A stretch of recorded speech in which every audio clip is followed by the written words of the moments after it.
नमस्कार। मेरी स्क्रीन पर आप देख रहे हैं रंजीत कुमार जी को। राजनयिक मामलों के बड़े जानकार हैं और हम पहले भी इनके साथ वीडियो बना चुके हैं।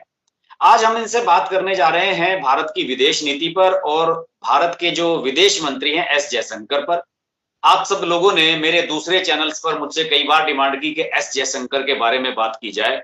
एस जयशंकर बहुत ही क्या कहना चाहिए कि एक अलग ही शख्सियत वाले व्यक्ति हैं और अभी इन्हें बीजेपी पॉलिटिकल बनाने की कोशिश कर रही है, लेकिन मुझे लग रहा है कि अभी वो पॉलिटिकल नहीं है, अभी वो डिप्लोमेटिक मोड में ही चलते हुए नजर आ रहे हैं। अभी उन्हें हाल ही में 3-4 दिन के दौरे पर केरल में भी भेजा था भारतीय जनता पार्टी ने, और लोगों ने कहना शुरू कर दिया था कि दक्षिण भारत में एस जयशंकर को अपना फेस बनाया जा रहा है। लेकिन मुझे लगता है कि अभी भारत को उनकी जरूरत एज ए विदेश मंत्री ज्यादा है, बतौर बनिस्पत इसके कि वो देश में एक पॉलिटिकल लीडर के रूप में आगे बढ़े। तो मैं रंजीत जी से पहला सवाल आज यही करना चाहूंगा। रंजीत जी, एस जयशंकर और उनसे पहले के जो विदेश मंत्री रहे हैं उनमें क्या फर्क है? देखिए, डॉक्टर एस जयशंकर की खासियत यह है कि पेशेवर राजनयिक रहे हैं। 3.5-4 दशकों का भारतीय राजनीति में उनका अनोखा अनुभव रहा है और एक अनुभवी राजनयिक के तौर पर जब वो विदेश मंत्री का दायित्व संभाला तो उन्होंने भारत की विदेश नीति को एक ठोस रूप दिया, ठोस आकार दिया और एक सही दिशा में आगे बढ़ाने में उनका महत्वपूर्ण योगदान कर सकते हैं, बड़ा रचनात्मक योगदान कर सकते हैं। देखिए, किसी भी देश की विदेश नीति का लक्ष्य होता है उसके राष्ट्रीय हितों का संवर्धन, और राष्ट्रीय हितों को सबसे आगे रख करके विदेश मंत्री ने हमारी विदेश नीति को आगे बढ़ाया है। और आज देखिए, अंतर्राष्ट्रीय संबंधों में न तो कोई स्थायी दोस्त होता है और न तो कोई स्थायी दुश्मन होता है। देशों के बीच जो रिश्ते स्थायी नहीं होते और ना स्थायी दुश्मनी होती है। और जो विदेश नीति का तो आगे जिस तरह से बढ़ाया जाता है वो राष्ट्रीय हितों के अनुरूप आगे बढ़ाया जाना चाहिए। तो इसी के अनुरूप हमारे विदेश मंत्री काम करते रहे हैं, राष्ट्रीय हितों को उन्होंने प्राथमिकता दी है। अभी देखिए, जो रूस और यूक्रेन के बीच जो युद्ध चला, तो भारत से अमेरिका और यूरोपीय देशों ने अपेक्षा की कि रूस की खुलकर निंदा करे, लेकिन भारत ने अपने राष्ट्रीय हितों के अनुरूप रूस की निंदा करने से इनकार कर दिया। अब देखिए, भारत क्वाड का सदस्य है। क्वाड 4 देशों का जो समूह है, भारत और ऑस्ट्रेलिया, अमेरिका, जापान, और इस नाते अमेरिका ने और क्वाड के अन्य देशों ने भी भारत से अपेक्षा की कि चूंकि क्वाड के अन्य देश रूस की निंदा कर रहे हैं तो भारत को भी निंदा करनी चाहिए, लेकिन भारत ने साफ इनकार कर दिया। तो विदेश मंत्री के अगुवाई में भारत ने यह जो कदम उठाया वो भारत के राष्ट्रीय हितों के अनुरूप था, क्योंकि भारत के रूस के साथ जिस तरह से संबंध विकसित हो चुके हैं, अचानक उन्हें नहीं तोड़ा जा सकता। और भारत के जो रूस के साथ पारंपरिक सामरिक साझेदारी का रिश्ता रहा है, आगे भी चलता रहेगा, आगे भी उसकी अहमियत बनी रहेगी। क्वाड तो एक नया ग्रुप उभर रहा है, इसकी भी अहमियत है। भारत दोनों में संतुलन बना करके चल रहा है अपने राष्ट्रीय हितों के अनुरूप। विदेश मंत्री जयशंकर एक जो भूमिका निभा रहे हैं वो राष्ट्रीय हितों के अनुरूप ही चल रही है। अच्छा सर, जैसे अभी आपने एक उदाहरण दिया यूक्रेन युद्ध का और रूस युद्ध का, तो ये तो चलिए एक तत्कालिक वो हुआ मामला जो अभी सामने आया। 2019 में जिस दिन इन्हें शपथ दिलाई गई थी, मेरे याद है कि लोगों को किसी को पता भी नहीं था कि अगला विदेश मंत्री कौन होगा, और जब शपथ ग्रहण समारोह हो रहा था तो ये शपथ करने वाले मंत्रियों की कतार में बैठे हुए नजर आए। उसी समय सबको पता लगा था कि ये विदेश मंत्री होंगे। इनसे पहले सुषमा स्वराज विदेश मंत्री थी। सुषमा स्वराज के साथ भी एस जयशंकर ने काम किया था। उस समय दोनों की इनकी ट्यूनिंग कैसी थी और उस समय का जो कार्यकाल था सुषमा स्वराज का, वो किस तरह का रहा था? देखिए, विदेश सचिव के तौर पर डॉक्टर एस जयशंकर जो भूमिका निभा रहे थे, जो योगदान कर रहे थे भारत की विदेश नीति में, और जिस तरह से भारतीय राजनीतिक नेतृत्व को समुचित सलाह दे रहे थे, उनकी अहमियत को भारत के प्रधानमंत्री नरेंद्र मोदी ने पहचाना और सीधे उन्हें विदेश मंत्री बनाने का फैसला किया। विदेश सचिव के पद से रिटायर करने के करीब 2 साल के बाद जब प्रधानमंत्री नरेंद्र मोदी की नई सरकार बनी तो उन्हें सीधे विदेश मंत्री का दायित्व सौंप दिया। तो शायद निश्चित तौर पर राजनयिक हलकों में हैरानी की बात थी कि एक विदेश सचिव के पद पर बैठे व्यक्ति को सीधे कैबिनेट स्तर का दर्जा देकर के विदेश मंत्री के दायित्व सौंपा गया। तो विदेश मंत्री के तौर पर जो उन्होंने अपने राजनयिक अनुभव का लाभ भारत को प्रदान किया, उसकी आज सभी जगह सराहना की जा रही है। उनके राजनयिक अनुभव भारत की विदेश नीति को आगे बढ़ाने में बहुत काम आ रहे हैं। सुषमा स्वराज वाला थोड़ा सा एपिसोड बताइए। सुषमा स्वराज का जो कार्यकाल था, आखिर के दिनों में वो काफी अस्वस्थ भी रहने लगी थी, तो उस समय जैसे वो अस्वस्थ थी, तो क्या ऐसा होता है कि इस तरह के लोगों का इन्वॉल्वमेंट ज्यादा बढ़ जाता है, उस पर सरकार ज्यादा डिपेंड हो जाती है, विदेश सचिव या फिर इन लोगों पर? देखिए, सुषमा स्वराज खुद भी एक प्रखर राजनेता थी, बहुत ही आर्टिकुलेट उनके विचार सामने आते थे और एक संसद में भी अपनी राजनीतिक नेता के रूप में उन्होंने अपनी अहमियत साबित की है। तो विदेश मंत्री के तौर पर भी सुषमा स्वराज ने अपने को स्थापित किया और एक कामयाब विदेश मंत्री के तौर पर साबित किया। देखिए, अस्वस्थता की वजह से जरूर कुछ काम में कुछ व्यवधान आया होगा, लेकिन विदेश सचिव जयशंकर ने जिस तरह से अपना योगदान जारी रखा, वो भारत की विदेश नीति को आगे बढ़ाने में काफ़ी योगदान उनका रहा है। उनका काफ़ी सफल हम कर सकते हैं। विदेश मंत्री सुषमा स्वराज को जिस तरह से उन्होंने सहयोग दिया और विदेश नीति की बारीकियों को समझते हुए भारत की विदेश नीति का जिस तरह से संवर्धन किया, वो एक एकीकृत प्रयास हम कर सकते हैं राजनीतिक नेतृत्व का, राजनयिक नेतृत्व का। अच्छा, तो जिस समय इन्होंने शपथ ग्रहण की और ये विदेश मंत्री बने, आपने पता नहीं आपकी उस दौरान मुलाकात हुई या नहीं, तो जो पहले एक राजनयिक था और उसके बाद जो एक पॉलिटिशियन बन जाता है, उसके व्यवहार में, आचरण में इनके क्या फर्क आपने महसूस किया कभी? देखिए, एक राजनयिक के तौर पर अभी भी वो जाने जाते हैं, एक कुशल कामयाब राजनयिक के तौर पर जाने जाते हैं। राजनेता के तौर पर वो कभी पेश नहीं होते। संसद में भी भाषण देते हैं तो एक राजनयिक के तौर पर ही बोलते हैं। उनके भाषणों में राजनीतिक पुट देखने को नहीं मिलता है, वो एक राजनयिक के तौर पर बोलते हैं।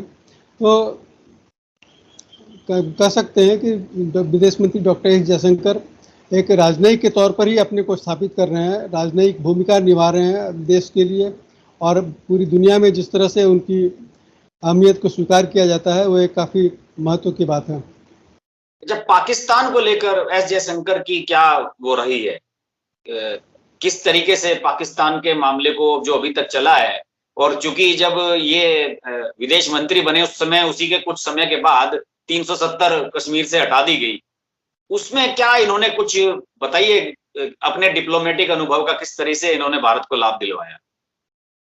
देखिए, प्रधानमंत्री के तौर पर नरेंद्र मोदी ने जो देश की नीतियां निर्धारित की, विदेश नीति निर्धारित की, पाकिस्तान को लेकर के जिस तरह से साफ शब्दों में कहा कि जब तक आतंकवाद का खात्मा नहीं होगा तब तक भारत पाकिस्तान के साथ सामान्य रिश्ते नहीं बहाल करेगा, तो उसी नीति को जयशंकर ने आगे बढ़ाया और उसी के अनुरूप चलते हुए भारत की जो जम्मू कश्मीर की जो नीति है उसको दुनिया के मंचों पर कामयाब तरीके से पेश करने में अपनी भूमिका निभाई। तो अंतर्राष्ट्रीय रंगमंचों पर जो जम्मू कश्मीर का मसला जिस तरह से पहले उठता था, अब उसमें काफ़ी तेवर अंतर्राष्ट्रीय समुदाय का बदल गया है। जम्मू कश्मीर पर भारत का समर्थक रूप पूरी दुनिया में देखा जा सकता है। जब धारा 370 को रद्द करने की बात आई, निरस्त करने की बात आई, तब भी जिस तरह से अंतर्राष्ट्रीय राजनयिक समुदाय में भारत को समर्थन मिला, भारत के खिलाफ कोई प्रखर बुलंद आवाज़ सुनने को नहीं मिली। तो ये हम कह सकते हैं कि यह भारत की राजनयिक कामयाबी थी कि धारा 370 को निरस्त करने के बाद भारत के इस कदम की निंदा कहीं हम सुनने को नहीं मिली, भारत के कदम की सराहना ही सुनी। अच्छा, नहीं, इस मुद्दे को लेकर निंदा की जा सकती थी क्या भारत की? किसी से एक्सपेक्टेड था इसमें ऐसा? देखिए, जो खाड़ी के देश हैं उनसे यह अपेक्षा थी कि शायद वो खुल करके विरोध करें, लेकिन खाड़ी के देशों ने इसका विरोध नहीं किया। जो अमेरिका और पश्चिमी यूरोपीय देश हैं उन्होंने इसका विरोध नहीं किया। तो ये एक भारत का अंदरूनी मामले के तौर पर स्थापित हुआ है, और भारत ने जिस तरह से इस पूरे मसले को सारी दुनिया में पेश किया, उसमें विदेश मंत्री जयशंकर की हम भूमिका कर सकते हैं। अच्छा, आपने कहा कि खाड़ी के देश कर सकते थे, खाड़ी के देश ने नुपुर शर्मा वाले मुद्दे पे तो किया। वो एक गंभीर धार्मिक मामला था और भावनात्मक मुद्दों को जिस तरह से धार्मिक रंग दे करके उठाया जाता है, तो खाड़ी के देशों में भी ऐसा ही महसूस किया गया कि ये धार्मिक भावनाओं पर चोट पहुंचाने का काम किया गया है। और यदि खाड़ी देश के देशों के नेता यदि इसका विरोध नहीं करते तो उन्हें अपनी जनता के बीच भी एक जवाब देने की बात थी कि क्यों नहीं इस मसले को उठाया गया। तो जब एक देश ने इस मसले को उठाया तो बाकी देशों ने भी इसको उठाना शुरू किया, लेकिन फिर भी इस मसले को जिस तरह से उग्र रूप देने की कोशिश की जा रही थी पाकिस्तान द्वारा, वह उसमें कामयाब नहीं हो सका। ये मसला अब शांत हो चुका है खाड़ी के देशों में। अब ये समझ बन चुकी है कि भारत ने नुपुर शर्मा के मामले में जो कार्रवाई की है उसकी सभी ने सराहना की है। मुझे ऐसा लगा सर कि जैसे कुवैत वगैरह से कुछ आवाज उठी थी, कुछ कंट्रीज की, कतर से आवाज आई थी, तो उसके बाद मुझे लगता है कि विदेश मंत्रालय ने बहुत जल्दी इस पर एक रणनीतिक सोच बना ली कि इसमें जल्द से जल्द एक्शन हो जाए, तो ये बात बढ़ेगी नहीं। मुझे ऐसा भी लगता है। भारत ने आपने सही कहा, इसी नीति के अनुरूप तुरंत कार्रवाई की और खाड़ी के देशों को ये संदेश दिया कि नुपुर शर्मा ने जो बयान दिया था उसके पीछे कोई सरकारी हाथ नहीं है, वह उनका निजी बयान था। भले ही वो सत्तारूढ़ दल की प्रवक्ता रही हो, लेकिन उनके बयान को सरकारी तौर पर स्वीकार करने की बात कभी नहीं की गई। विदेश मंत्रालय ने भी उस बयान से अपने को अलग कर लिया। तो यह संदेश देने में भारत कामयाब रहा कि भारत नुपुर शर्मा के विचारों से सहमत नहीं है। भारत एक धर्मनिरपेक्ष देश है और संविधान के नियमों के अनुरूप जो है भारत का शासन चलता है।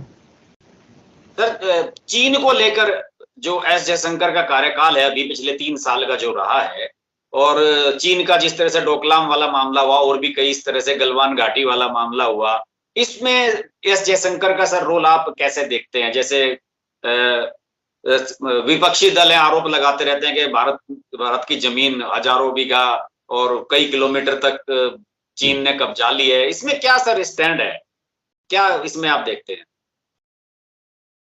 देखिए, विदेश मंत्री जयशंकर के कार्यकाल में चीन ने भारत पर चढ़ाई कर दी, भारत के इलाके पर घुसपैठ कर दी, और जिस तरह से विदेश मंत्री ने चीन के विदेश मंत्री के साथ वार्तालाप करके इस मसले को सुलझाने की कोशिश की है, चीन की चुनौतियों का जवाब देने की कोशिश की है। चीन ने जिस तरह से भारतीय इलाके में सैन्य घुसपैठ करके अतिक्रमण किया है, तो भारत के विदेश मंत्री ने चीन के विदेश मंत्री के साथ जब भी बातचीत की है एक साफ संदेश दिया है और एक शीर्ष स्तर पर एक सहमति विकसित करने में कामयाबी हासिल की है कि इस मसले का हल जल्द किया जाना चाहिए। लेकिन चीन में जिस तरह से सर्वोच्च राजनीतिक नेतृत्व और सैनिक नेतृत्व में जिस तरह से भेद देखा जा रहा है, मतभेद देखा जा रहा है, क्योंकि राजनीतिक नेतृत्व यदि कुछ सहमति देता है, कोई फैसला करता है, तो उसका ज़मीन पर लागू होते हुए हम नहीं देखते।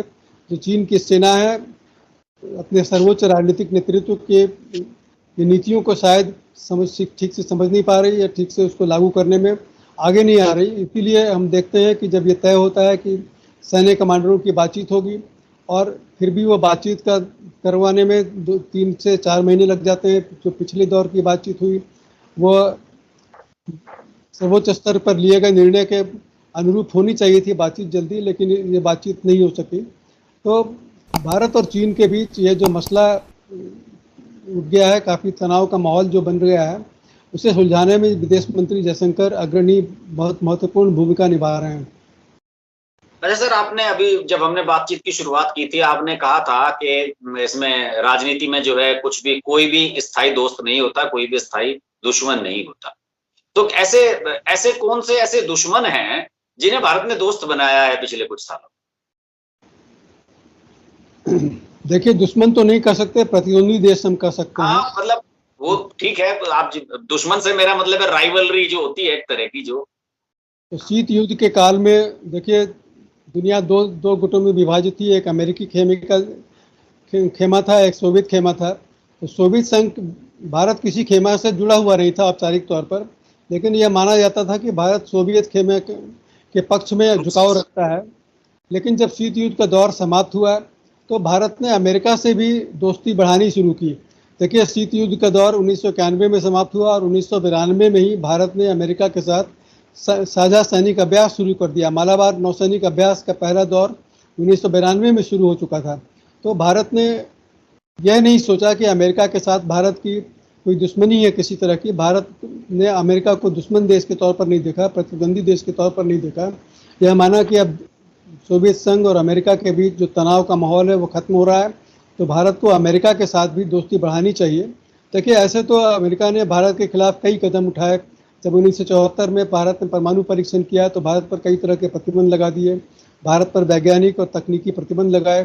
तो इसके बावजूद भारत ने अमेरिका के साथ दोस्ती के हाथ बढ़ाए, अमेरिका ने भी भारत के साथ दोस्ती का हाथ बढ़ाए। और आज हालत यह है कि भारत और अमेरिका के बीच सामरिक साझेदारी का रिश्ता बहुत गहराई ले चुका है। भारत और अमेरिका अंतर्राष्ट्रीय मंचों पर आपसी सहयोग से काम कर रहे हैं और जो चीन की चुनौतियां हैं उन्हें मिलकर उसका मुकाबला करने की कोशिश कर रहे हैं। अभी देखिए, जैसे जिस तरह से क्वाड है, 4 देशों का जो गठजोड़ है, भारत, अमेरिका, ऑस्ट्रेलिया, जापान का, उसमें भारत और अमेरिका का बहुत अच्छा सहयोग चल रहा है, अच्छी साझेदारी चल रही है। लेकिन इसके बावजूद अमेरिका और रूस के बीच जो तनातनी हम देख रहे हैं, तो अमेरिका के साथ दोस्ती बढ़ाने के बावजूद भारत ने रूस के साथ रिश्ते खराब करने की कोशिश नहीं की, रूस के साथ रिश्ते बनाए रखे। तो हम कह सकते हैं कि न तो अमेरिका के साथ स्थायी दोस्ती होने का मतलब ये नहीं कि भारत रूस के साथ दुश्मनी बना ले। तो न तो भारत अमेरिका का स्थायी दोस्त है, न रूस के स्थायी दोस्त है, लेकिन दोनों के साथ दोस्ती का माहौल है, दोनों के साथ दुश्मनी का माहौल नहीं है। ना तो भारत अमेरिका से दुश्मनी चाहता है और न सोवियत संघ रूस के साथ दुश्मनी चाहता है। तो भारत की यह नीति है कि अपने राष्ट्रीय हितों के अनुरूप अपनी विदेश नीति का संवर्धन किया जाए। अच्छा सर, अभी आने वाले समय में कौन से ऐसे गोल हैं जो एस जयशंकर को अचीव करने हैं, जो अभी चैलेंज बने हुए? देखिए, भारत के लिए सबसे बड़ी चुनौती है हिंद महासागर में, प्रशांत महासागर में जो हिंद प्रशांत का इलाका है, इसमें शांति और स्थिरता को बहाल करने में चीन की चुनौतियों का किस तरह से मुकाबला किया जाए। भारत की दूसरी चुनौती है आतंकवाद, पाकिस्तान द्वारा प्रायोजित आतंकवाद का मुकाबला कैसे किया जाए। तो पाकिस्तान को दुनिया के विश्व रंगमंचों पर अलग थलग करने में भारत ने काफ़ी कामयाबी हासिल की है। इसमें जयशंकर का विशेष योगदान हम कह सकते हैं। पिछले कुछ सालों में पाकिस्तान के जिस तरह से विश्व मंचों पर निंदा होती रही है, पाकिस्तान के पर जिस तरह से दबाव बढ़ता जा रहा है, पाकिस्तान के खिलाफ फाइनेंशियल एक्शन टास्क फोर्स ने जिस तरह से कार्रवाई की है, तो हम कह सकते हैं कि भारत की जो विदेश नीति है पाकिस्तान को अलग थलग करने में काफ़ी कामयाब रही है। और उसी तरह भारत की दूसरी चुनौती है चीन से मुकाबला करने की। चीन की चुनौतियों का भारत किस तरह मुकाबला करे।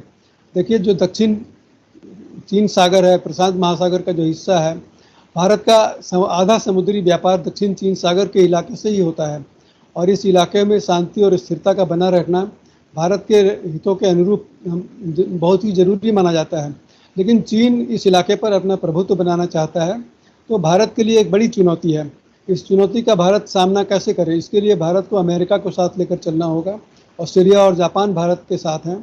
तो चीन की इन चुनौतियों का मुकाबला करने के लिए भारत का सबसे बड़ा लक्ष्य है कि दुनिया के अन्य देशों के साथ किस तरह सहयोग का रिश्ता बनाएं और चीन को आक्रामक तेवर अपनाने से रोकें। चलिए सर, आपने नटशेल में बहुत सारी चीजें स्पष्ट कर दी और आखिर वाला जो आपका बयान है, जो चुनौतियां हैं, अभी ये चुनौतियां तो बनी ही रहेंगी मुझे लगता है, खासतौर से चीन को लेकर। और सर, आपसे हम आगे भी और मुद्दों पर चर्चा करते रहेंगे। आपने एस जयशंकर और भारत की विदेश नीति को बहुत शॉर्ट में और इतना बढ़िया तरीके से समझाया, इसके लिए आपका धन्यवाद। अगले वीडियो में आपसे फिर मुलाकात होगी सर। नमस्कार। नमस्कार, धन्यवाद।